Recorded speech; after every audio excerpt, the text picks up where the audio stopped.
All right, this is the Big Douglas Show. Please subscribe, rate, and review. Big Pooh is on the show today, and our guest, the head basketball coach for NC Central, Levelle Moton. Levelle, thank you for joining us today. Man, thank you guys for having me. It's a pleasure, truly honored. Absolutely. Pooh is a proud NC Central alum, so I know he's excited about this. Pooh, if I recall right, not only would there be no little brother without NC Central, but you were on your way to become an adjudicator, a teacher. Is that right? I was definitely on my way to becoming a teacher. I actually got to substitute and practice a little bit, and I decided I definitely didn't want to do that anymore in that fashion. I'm still teaching in a way, but just not in the fashion I thought I was going to. Yeah, that's And dope. And Coach, you played at NC Central and then came back for the coaching gig. What were you studying while you were there, other than how to get to the league?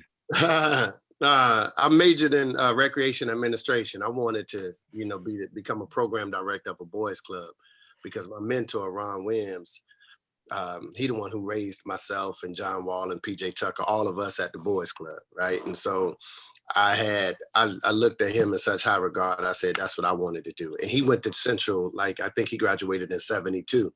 So I just wanted to follow his footsteps. So that was my thing. And then later on, I went back and got a master's in special education. Coach, a lot of people don't know. I mean, you used to fill up the buckets when you were in school, but what led you to becoming or wanting to become a coach? Because a lot of players can play, but they don't necessarily want to go onto that other side and sit on that bench in a suit. So what led you to coaching? Man, you know what? I always say coaching chose me. I ain't choose it. My goal, and Pooh, you probably kind of know this too, that man, I was just gonna hoop till I was 45 and retire. Like that was gonna be my plan. And after Central, I went overseas and played for 7 years. And I was still kind of chasing a dream because at the time I was CIAA Player of the Year over Ben Wallace, right? And so me and Ben came out together, and he went on and did his thing. And so we was kind of taking the same route, but it didn't work that same way for me. And I would just remember being in a gym at St. Aug in a summer league, and my mentor Darren Robinson came up to me. He's like, "Man, there's a job availability at this middle school if you want to go check it out." I just went and looked at it out of respect for him because I ain't had a heart to tell him no. When I get there, the principal is my 7th grade teacher, who's my favorite teacher of all time. I didn't even know that, right? And so I'm like, oh my goodness. So she was like, a lot of people don't even know this story. She said, I think you'll do well with the kids, and we got to have you. And I was like, well, how much does it pay? It was a middle school coaching position for $225 a month. So for 3 months, I was going to get $675 a year. The same week, my former college coach, Greg Jackson, he's at Delaware State now. He calls me and offered me a job for $85,000 to come be the assistant coach. So I got to let them both know an answer that week. I go home and I pray about it, and I select a middle school job, right? So I chose a $675 a year job over $85,000 a year job. So everybody thought I was crazy. 2 weeks, well, probably 2 weeks, 3 weeks later, she said, these kids love you so much, will you consider teaching? I was like, teaching? Like, I don't know nothing about no teaching.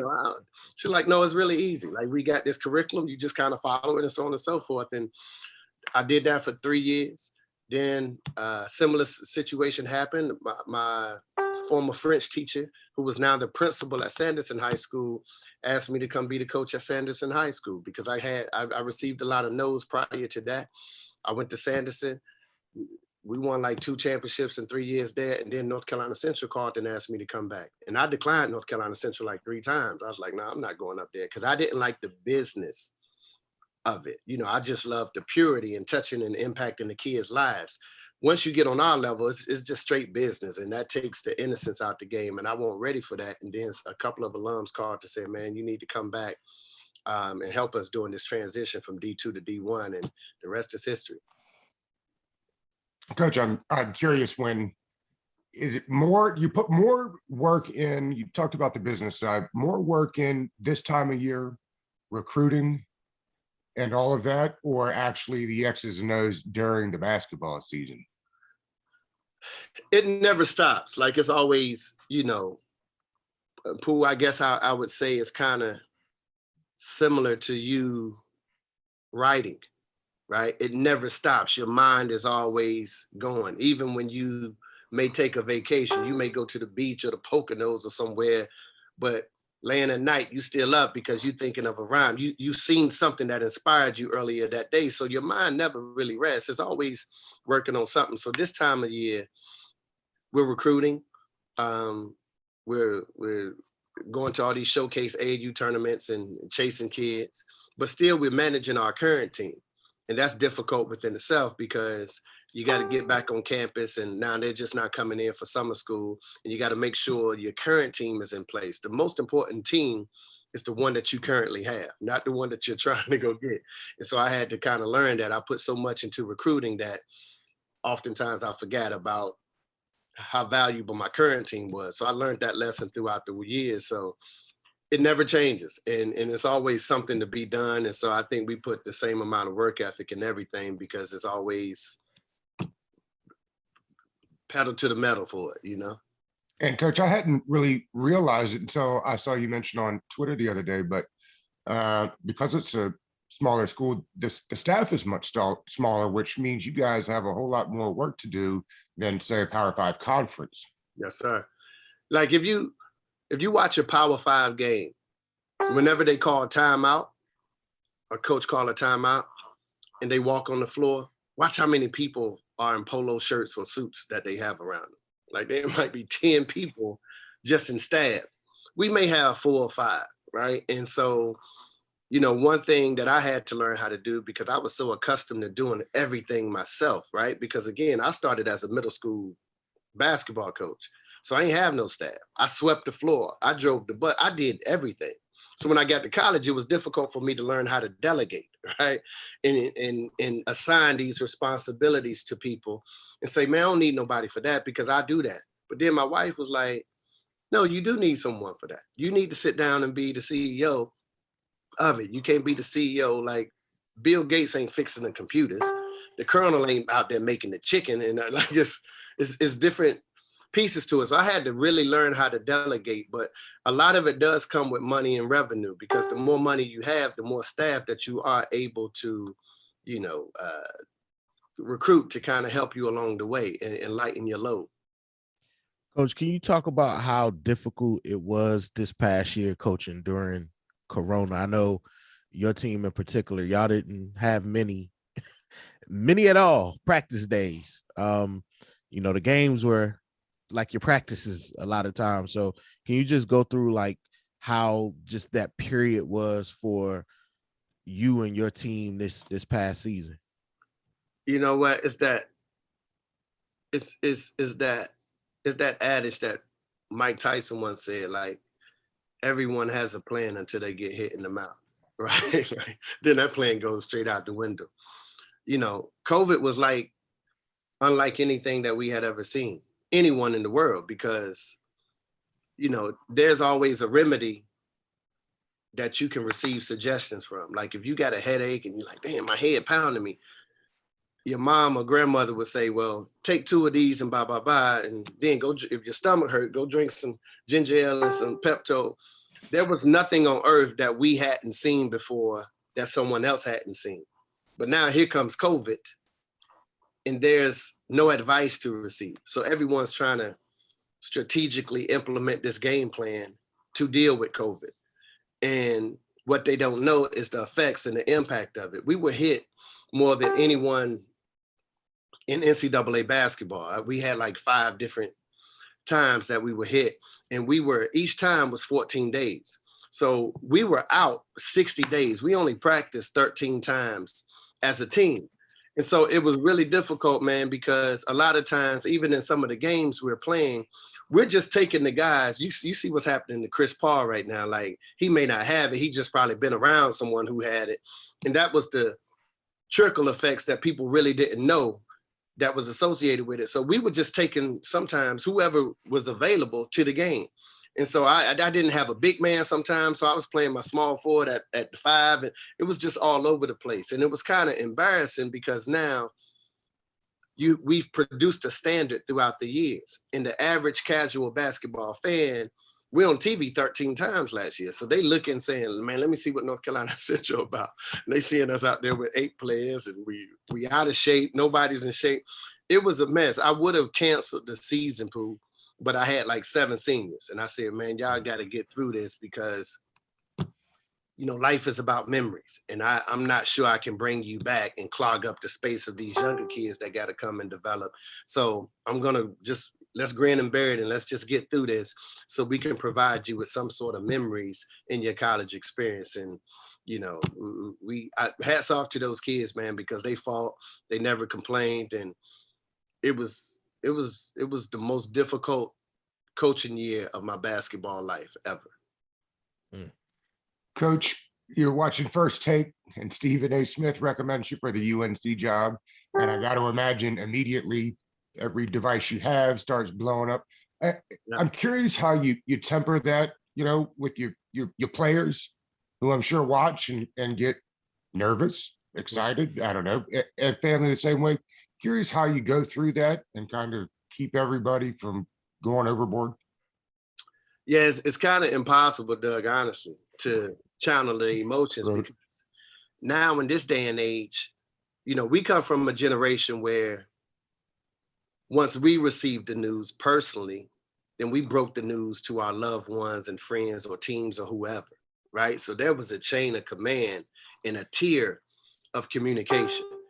Nowadays, that's out the window with social media, right? So you can't hide it because everyone has Twitter. And sometimes they're searching your name and they're seeing your name across their timeline faster than you realize your name was even on someone's timeline. So I wasn't actually watching First Take when Stephen A. said it. It was just my phone started blowing up. And I was like, what in the world? I was like, man, you going to Carolina? I was like, what y'all talking about? It's like Stephen A. And so I had to go back and look at the clip and contextualize what was actually happening.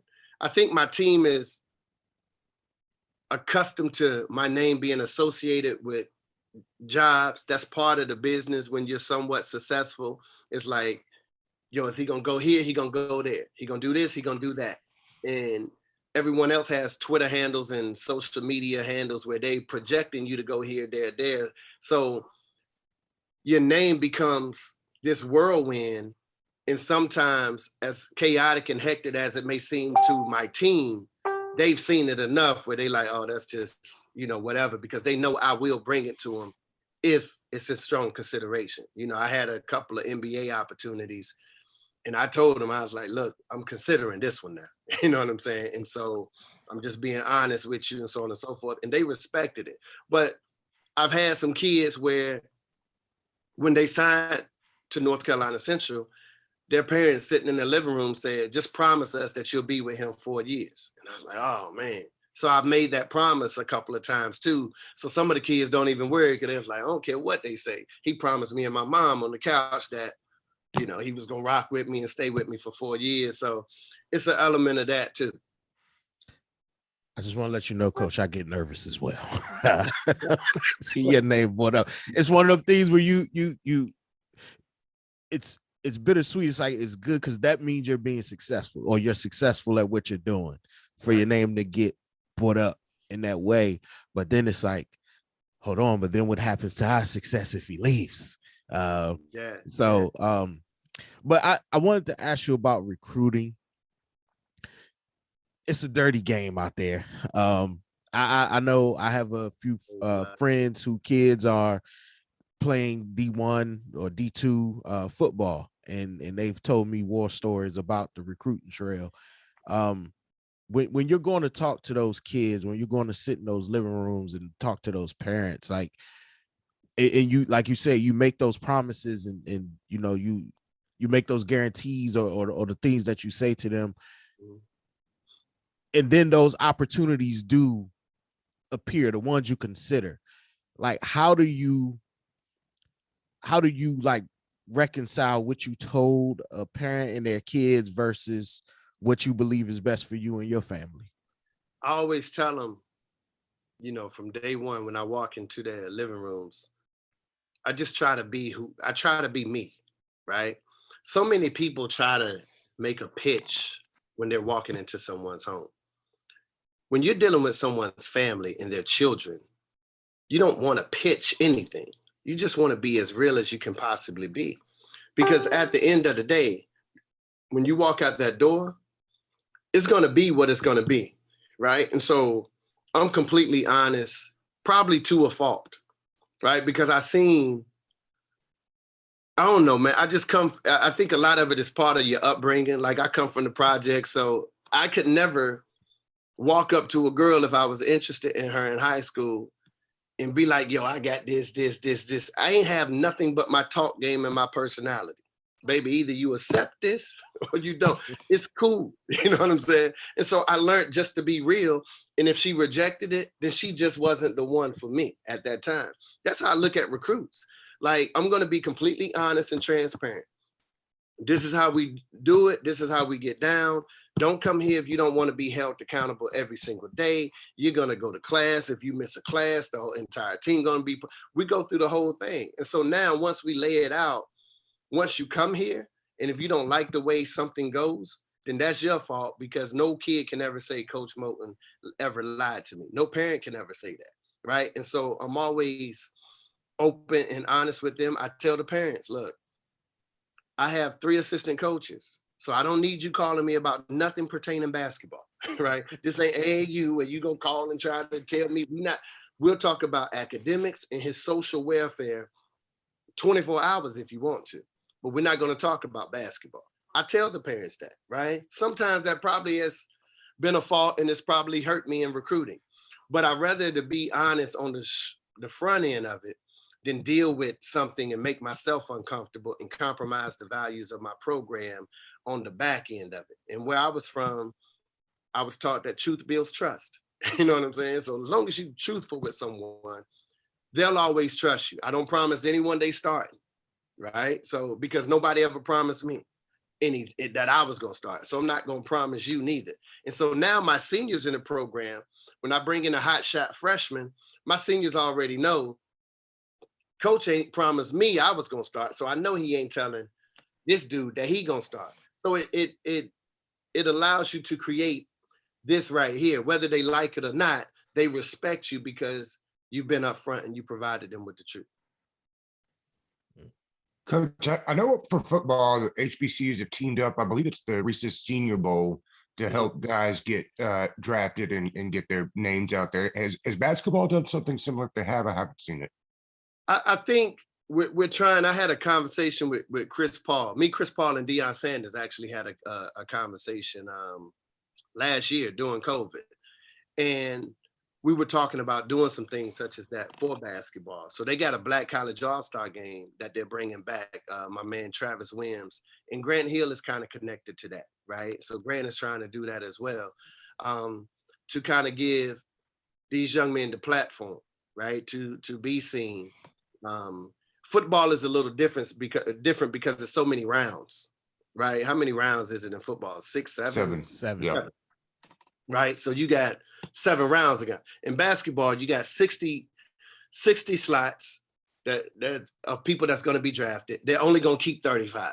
The other 25 is either going to get cut or go to G League overseas or whatever. So out of 1 million positions, you only got 35 people that people are really genuinely focused on. So that's the difference between basketball and football.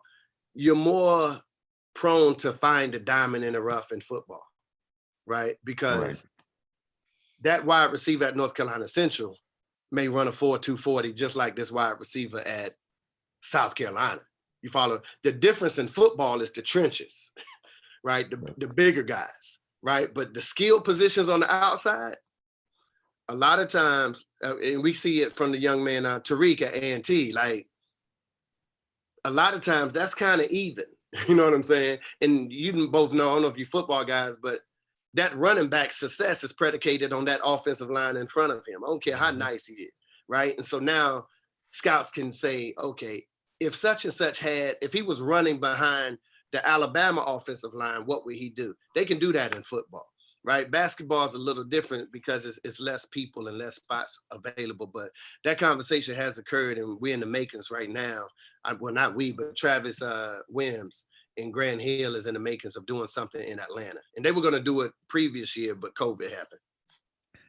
Coach, I saw you reposted a picture on Instagram the other day. I know you had put it up prior with yourself, Nate McMillan, and PJ Tucker. Mm-hmm. And a lot of people may not know, you went to high school in the Raleigh area, so you've dealt, had your dealings with PJ Tucker, John Wall, and others. But PJ Tucker and Nate McMillan specifically, your post was to the effect Nate was like your mentor, you were PJ's mentor. So how does it make you feel seeing them? Well, they're going to be squaring off tonight, but seeing them in the Eastern Conference Finals, just having success, winning, doing it the right way. Like how does that make you feel as you watch them go through the playoffs?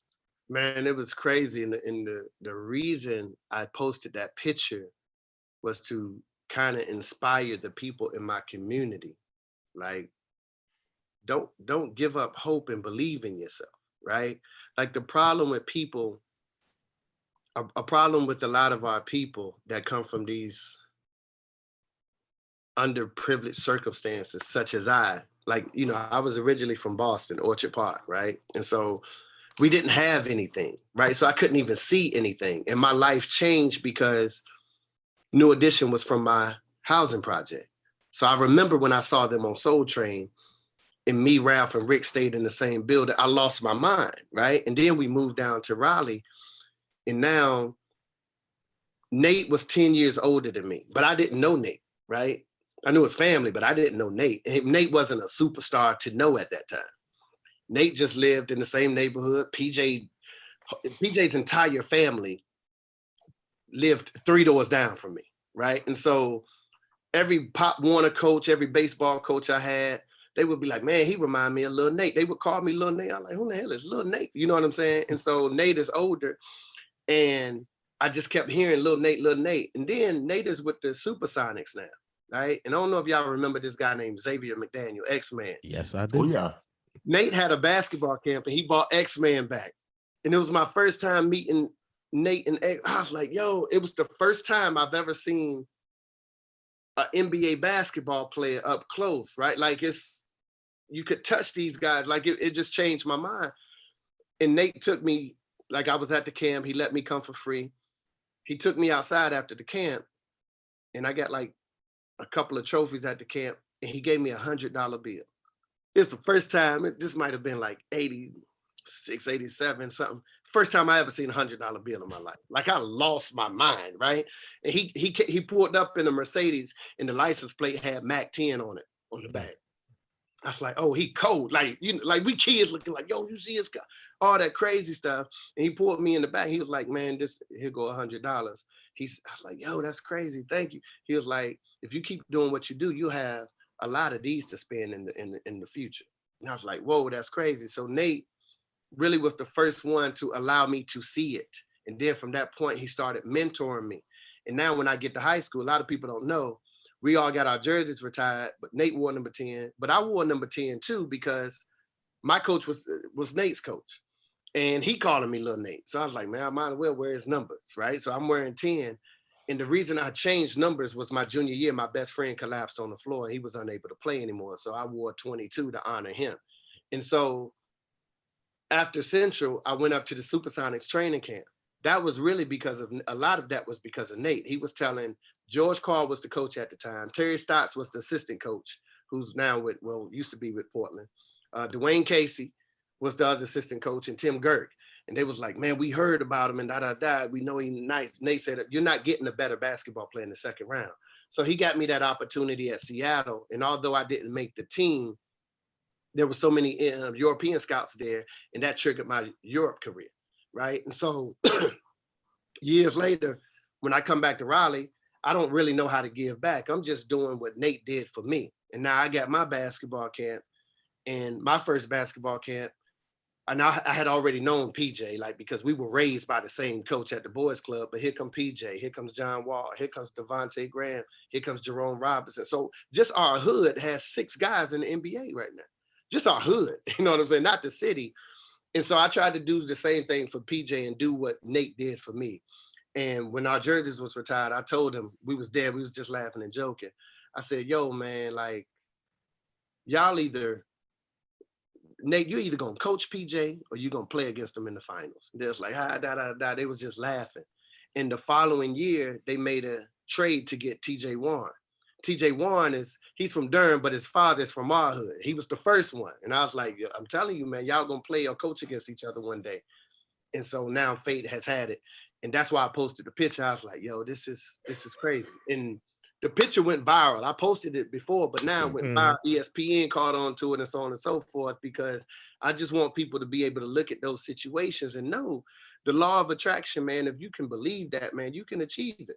And here's two guys no one really believed in like that. When they had to go do it, and they both did it with a chip on their shoulder. Nate was able to stay in the league as a second round draft pick for 12, 13 years.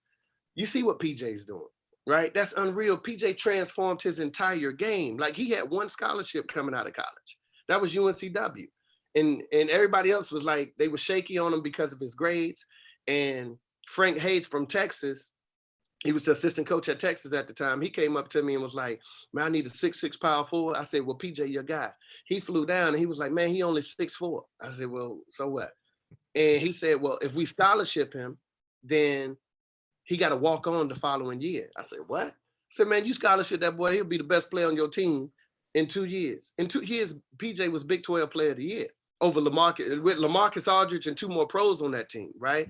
And so now he's transformed his game and tried to find his niche in the NBA. And that's what I admire the most about him, because a lot of guys have too much ego to all of a sudden become a defensive, quote unquote, 3-and-D guy. And now he's out there on national TV guarding the most prolific scorer this game has ever seen in Kevin Durant. And he's accepting the challenge. Like, that's really hard when your family is watching you on national TV for KD to potentially embarrass you every play, but you still going back at him, not running from the challenge. And I was like, man, I love you, bro. Like, I just admire that part about you, because a lot of people don't know your story or Nate's. And he hosted KD when KD took his official visit to Texas. PJ Tucker was his host. It's crazy. We on a group chat, and I was like they little fight or what, they little thing. I was like, man, them boys, like them dudes like that, man. Like, you see what I'm saying? So I ain't even think nothing of it. But you're right, Pooh. Like, he hosted KD on his visit to Texas, right? And then the crazy thing is, my god brother is Raymond Felton. That's my kid's godfather. I had promised Ray in 2005. I was training him, and I was a high school coach. In 2005, I was like, man, if y'all win it, I'll throw you a party, man. He's like, for real? I was like, yeah. So they ended up winning it. I threw him a party. And so I hosted KD on his, KD and Ty Lawson. I hosted KD and Ty when they visited Carolina. And they both came to that party, and they hung out with us or whatever. I knew Ty was coming, but I was like, I don't know if KD coming, but he was real reserved. So it's crazy to connect all the dots, man, because basketball is just really this big fraternity anyway. Coach, you had brought up going overseas, and I saw this morning before we did this that the new mock draft for the NBA has at least 2 of the top 5 guys in the G League Ignite.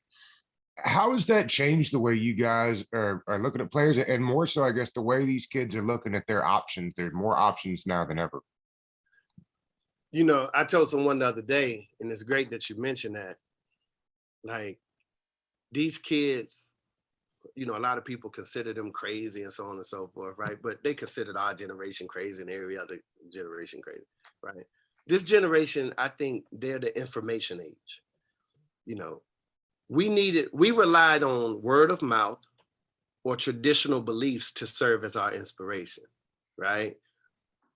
Or Britannica, or some encyclopedias, or the Dewey Decimal System. Like, they got all the information at their fingertips. It's just a click of a button. And so what they're realizing is, you guys before us, y'all are living by some traditional beliefs, right? We've been taught that in life, if you don't go to school, get a good education, and go to college, then you are a failure. You know what I'm saying? That's exactly what we were taught. That's Now true. you can go to the war or the army or the armed forces or whatever. But if you don't do that, then you a failure, right? And so these kids look at it like, okay, why would all that's hypocritical? Because if y'all say education is the most important thing, then why do y'all pay the educators the least amount of money? You follow? That don't make sense. And so y'all really want me to go to school, pay $30,000 a year, accumulate $120,000 worth of debt. And then upon graduation, I enter a field that's not even in the same major that I went to school for. And now I got to take out another loan to pay back the original loan and serve in debt the rest of my life and work under somebody else until I'm 65 for all these years. And now when I retire, I'm supposed to enjoy the field. They're like, nah, we're not doing that, right? They're like, we're the talent. The flow is whoever and wherever we go. We're the brand. These kids got 2.5 million followers in 10th grade already. You follow what I'm saying? So they know the information. The information a couple of years ago was the most watched athlete in America. It wasn't LeBron. It wasn't Tom Brady. It was Zion Williamson, right?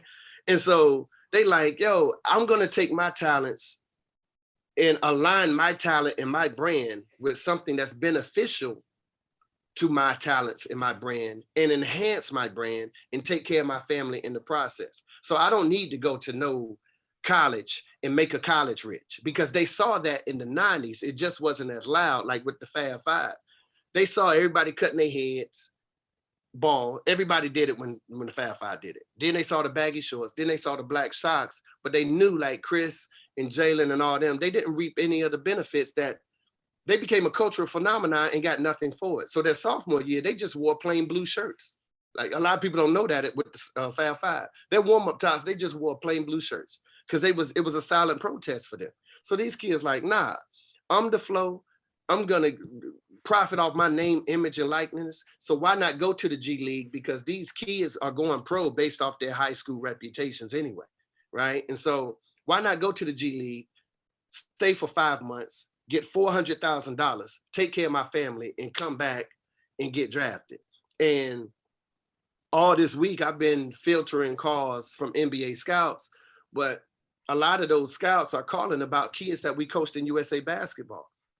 Cade Cunningham, Jalen Suggs, Jalen Green, Scotty Barnes, Evan Mobley, Jonathan Kuminga, Jeremiah Wortham. Last year was Tyrese Halliburton. That USA team, that was the first. All of them going to be lottery picks down there.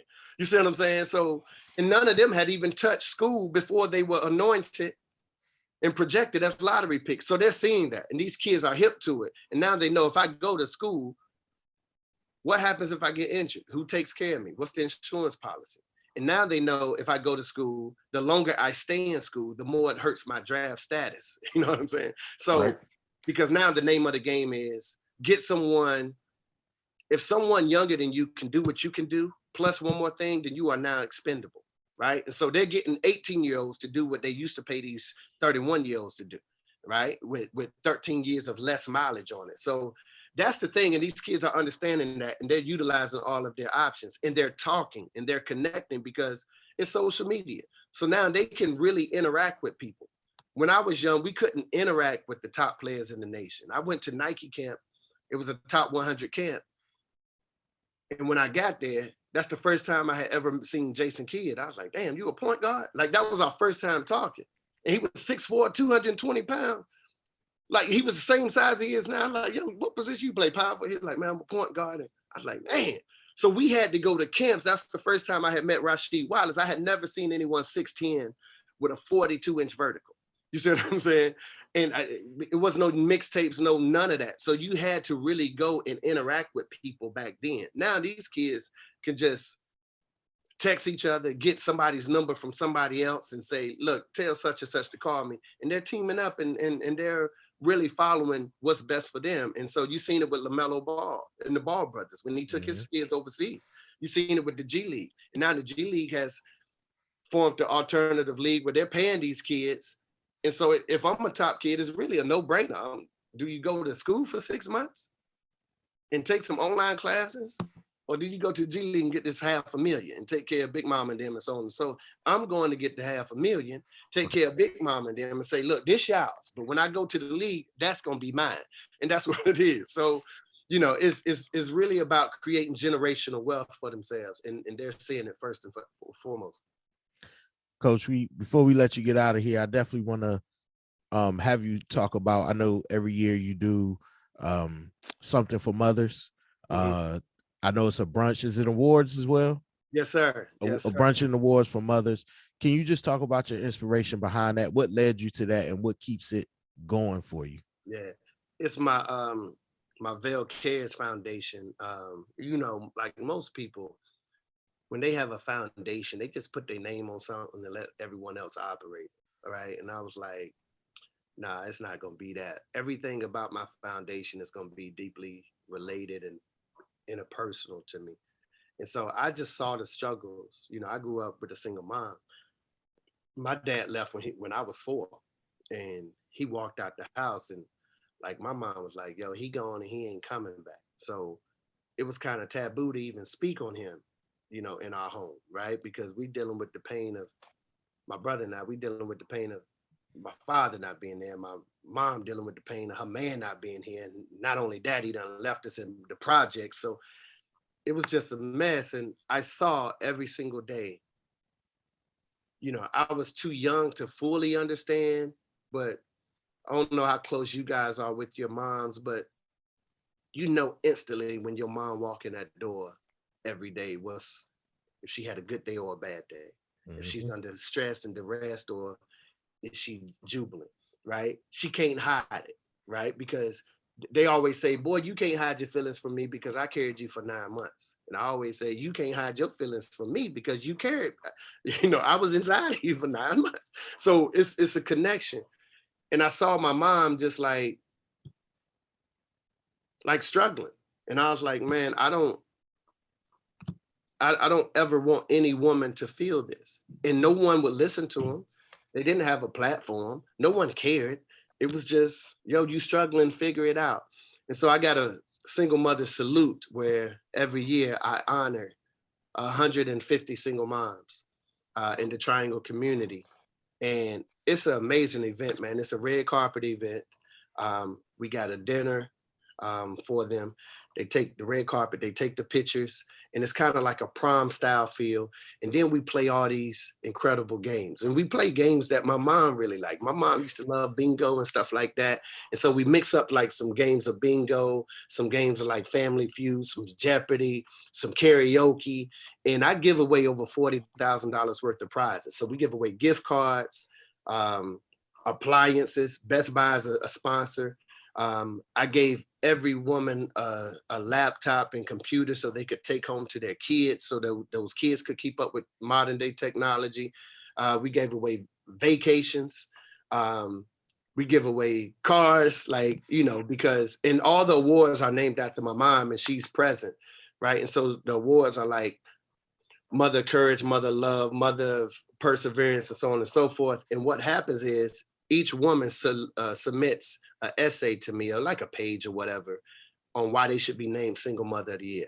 And it's extremely confidential, and they can say whatever they want to say. And the only people that read it is my mom and I. And Pooh, when I tell you, man, like those stories are so, you'll cry reading these stories. You know what I'm saying? It's like, because it's almost their way of just saying, nobody's ever asked me, so let me vent right here.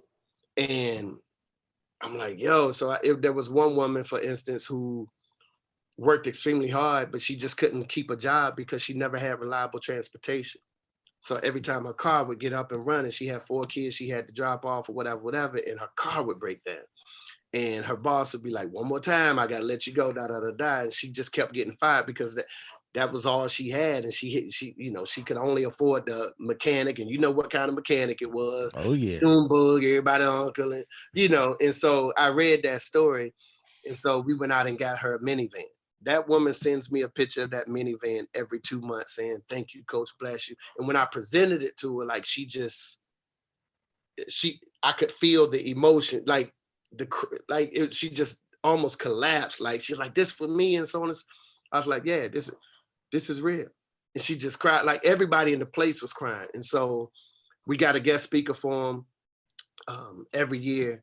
And, we just want them to forget about the pressures of the world for that day, man, and let them know like it's some beautiful things, because the thing about single mothers, they always suppress their wants so everybody else's needs could be fulfilled, right? And so we tell them, you can't bring your children, you can't bring nobody. Today is all about you. You know what I'm saying? I don't want you focusing on nobody but you. So it's their first time being at the house.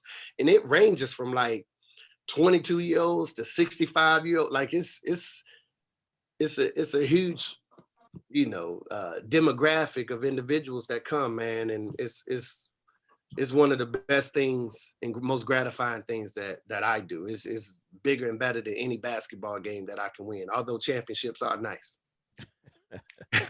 Absolutely. Absolutely. Well, Coach, man, we thank you for your time. We appreciate your time this morning.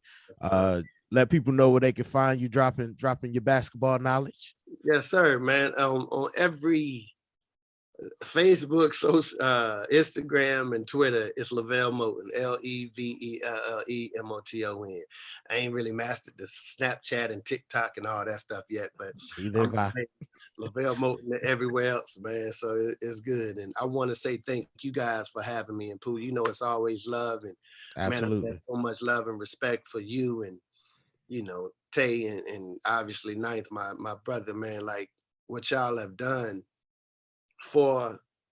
I don't think y'all receive the necessary flowers that you should receive for impacting the culture in the way that you have, from the production side of it, from the lyrical side of it, from the influence, from the singing on hooks, you've influenced this generation of new age rappers, man. And it's when I heard "What up, little bro? What up, Slum V," I lost it. I ran straight out the door. I was like, "Yo, that's it right there, man." So enough respect to you, because I'm all about giving everyone their flowers. Thank you. Why they here and truly deserve it. So love and respect to you, fam. Thank you. I appreciate it. Once again, thank you for your time, Coach. Thank you, Coach. We appreciate you. No, appreciate you reaching out. Don't go crazy tonight watching Nate and PJ. It's crazy, right? Who I'm gonna cheer for, so that's wild.